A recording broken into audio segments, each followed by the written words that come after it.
அன்பான சகோதர சகோதரிகளுக்கு ஆண்டவராகிய இயேசு கிறிஸ்துவின் நாமத்தினாலே உங்களுக்கு இந்த காலை வேளையில் வாழ்த்துதலையும் ஆசீர்வாதங்களையும் தெரியப்படுத்துகிறேன்.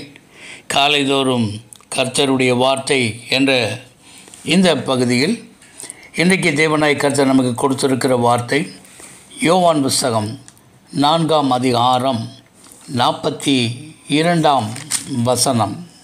உன் சொல்லின் நிமித்தம் அல்ல, அவருடைய உபதேசத்தை நாங்களே கேட்டு அவர் மெய்யாகவே கிறிஸ்துவாகிய உலக இரட்சகர் என்று அறிந்து விசுவாசிக்கிறோம் என்றார்கள்.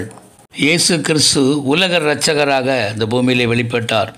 அந்த சமாரிய ஸ்திரியோட ஆண்டவர் பேசும் பொழுது அவளுடைய காரியங்களை குறித்து அவளோட ஆண்டவர் பேசின போது அவள் ஆச்சரியம் அடைந்து அவள் தன்னுடைய கிராமத்துக்கு சென்று திரளான ஜனங்களை கூட்டிக் கொண்டு வருகிறாள்.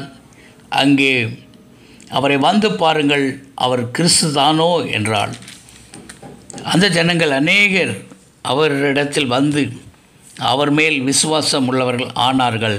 அந்த சமாரியாவில் உள்ள ஜனங்கள் சொன்ன வார்த்தை தான், அவருடைய உபதேசத்தை நாங்களே கேட்டு அவர் மெய்யாய் கிறிஸ்துவாகிய உலக இரட்சகர் என்று அறிந்து விசுவாசிக்கிறோம் என்றார்கள்.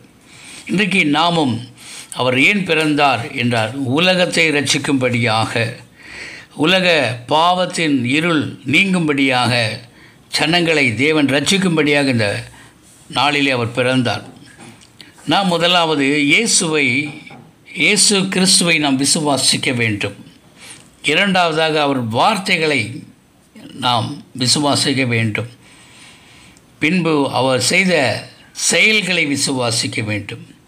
இயேசு கிறிஸ்து யாரோ ஒரு மனிதனுக்காக அவர் பிறக்கவில்லை, ஒரு பட்டணத்துக்காக இயேசு கிறிஸ்து இந்த பூமியிலே பிறக்கவில்லை, ஒரு தேசத்துக்காக இயேசு கிறிஸ்து இந்த உலகத்தில் பிறக்கவில்லை. உலகம் முழுவதுக்குமான இரட்சிப்பை உண்டாகும்படியாக இயேசு கிறிஸ்து இந்த பூமியிலே பிறந்தார். யோவான் ஸ்நானகன் சொல்லுகிறார், யோவான் புஸ்தகம் 1ஆம் அதிகாரம் 29ஆம் வசனத்தில், மறுநாளிலே யோவான் இயேசுவை தன்னிடத்தில் வர கண்டு, இதோ உலகத்தின் பாவத்தை சுமந்து தீர்க்கிற தேவ ஆட்டுக்குட்டி என்று அறிமுகப்படுத்துகிறார் ஜனங்களுக்கு. இந்த நாளில் கூட இயேசு மெய்யாகவே கிறிஸ்துவாகிய உலக இரட்சகராக இயேசுவை நாம் விசுவாசிக்கும் போது இயேசு கிறிஸ்து நம்முடைய உள்ளங்களிலே பிறக்க அவர் போதுமானவராக இருக்கிறார். அவருடைய வார்த்தைகளை விசுவாசிக்க வேண்டும். இரண்டாவதாக, இயேசு கிறிஸ்து பிறப்பு சரித்திரத்தை இரண்டாக பிரித்தது. கிறிஸ்து பிறக்கிறதுக்கு முன்பு, கிறிஸ்து பிறந்த பின்பு என்று சொல்லி கிமு கிபு என்று இரண்டாக அவர் பிரித்தார்.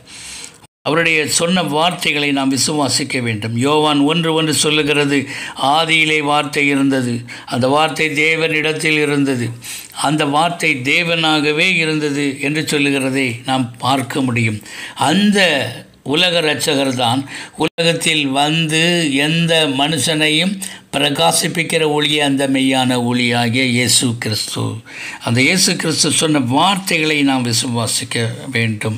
அந்த ஒளி நம்முடைய வாழ்க்கையில் வெளிச்சத்தை கொண்டு வருகிறது. அப்போஸ்தலர் 4:12 சொல்லுகிறது, அவராலே அன்றி வேறு ஒருவராலும் இரட்சிப்பு இல்லை, நாம் இரட்சிக்கப்படும்படிக்கு வானத்தின் கீழ் எங்கும் மனுஷருக்குள்ளே அவருடைய நாமமே அல்லாமல் வேறு நாமம் கட்டளையிடப்படவில்லை என்று சொல்லுகிறது தெளிவாக. மத்தேயு 4:4 சொல்லுகிறது, மனுஷன் அப்பத்தினாலே மாத்திரமல்ல, தேவனுடைய வாயிலிருந்து பிறப்படுகிற ஒவ்வொரு வார்த்தையினாலும் பிழைப்பான் என்று சொல்லியிருக்கிறது. அந்த வார்த்தைகளை நாம் விசுவாசிக்க வேண்டும். அது மாத்திரமல்ல, அவருடைய செயலை நாம் விசுவாசிக்க வேண்டும். ஆண்டவருடைய வல்லமை இந்த உலகத்தை ஆக்கினைக்குள்ளாக தீர்க்கும்படி தேவன் தம்முடைய குமாரனை அனுப்பாமல் அவராலே உலகம் ரட்சிக்கப்பட அவரை பிதாவானவர் அனுப்பினார். இந்த அற்புதங்களை கண்டு அவர் மேலே நாம் விசுவாசத்தை வைக்க வேண்டும். யோவான் புஸ்தகம் 2ஆம் அதிகாரம் 24ஆம் வசனம் சொல்லுகிறது, அவர் செய்த அற்புதங்களை அநேகர் கண்டு அவருடைய நாமத்தில் விசுவாசம் வைத்தார்கள். இன்றைக்கு நம்முடைய வாழ்க்கையில் தேவனுடைய அற்புதங்கள் நடைபெற வேண்டுமா? தேவன் இயேசு ஏன் பிறந்தார் என்று சொல்லி நாம் ஒருவேளை சிந்திக்கலாம். ஆனால் ஆண்டவர் அழகான ஒரு பதிலை நமக்கு வைத்திருக்கிறார்.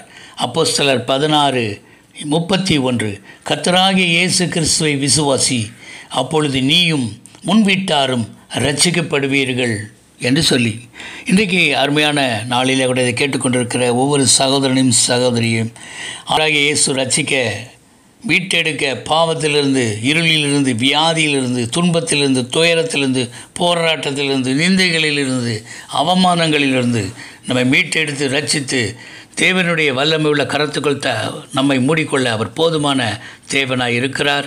அந்த தேவன்தான் உலக இரட்சகராக இந்த பூமியிலே பிறந்தார். அவரை நம்முடைய இருதயங்களிலே ஏற்றுக்கொள்வோம். அவர் மெய்யாய் கிறிஸ்துவாகிய உலக இரட்சகர் என்று அறிந்தும் விசுவாசித்தும் இருக்கிறோம் என்று சொல்லுகிறார்கள். அன்றைக்கு மாத்திரமல்ல, இன்றைக்கும் அதே தேவன். இந்த நாளில் இயேசுவை விசுவாசிப்போம், இயேசுடைய வார்த்தைகளை விசுவாசிப்போம், அவருடைய செயல்களை விசுவாசிப்போம். அது நம்முடைய வாழ்க்கைக்கு ஆசீர்வாதமாக அமையும். இதை கேட்குற உங்களை கர்த்தர் ஆசீர்வதிப்பாராக. God bless you.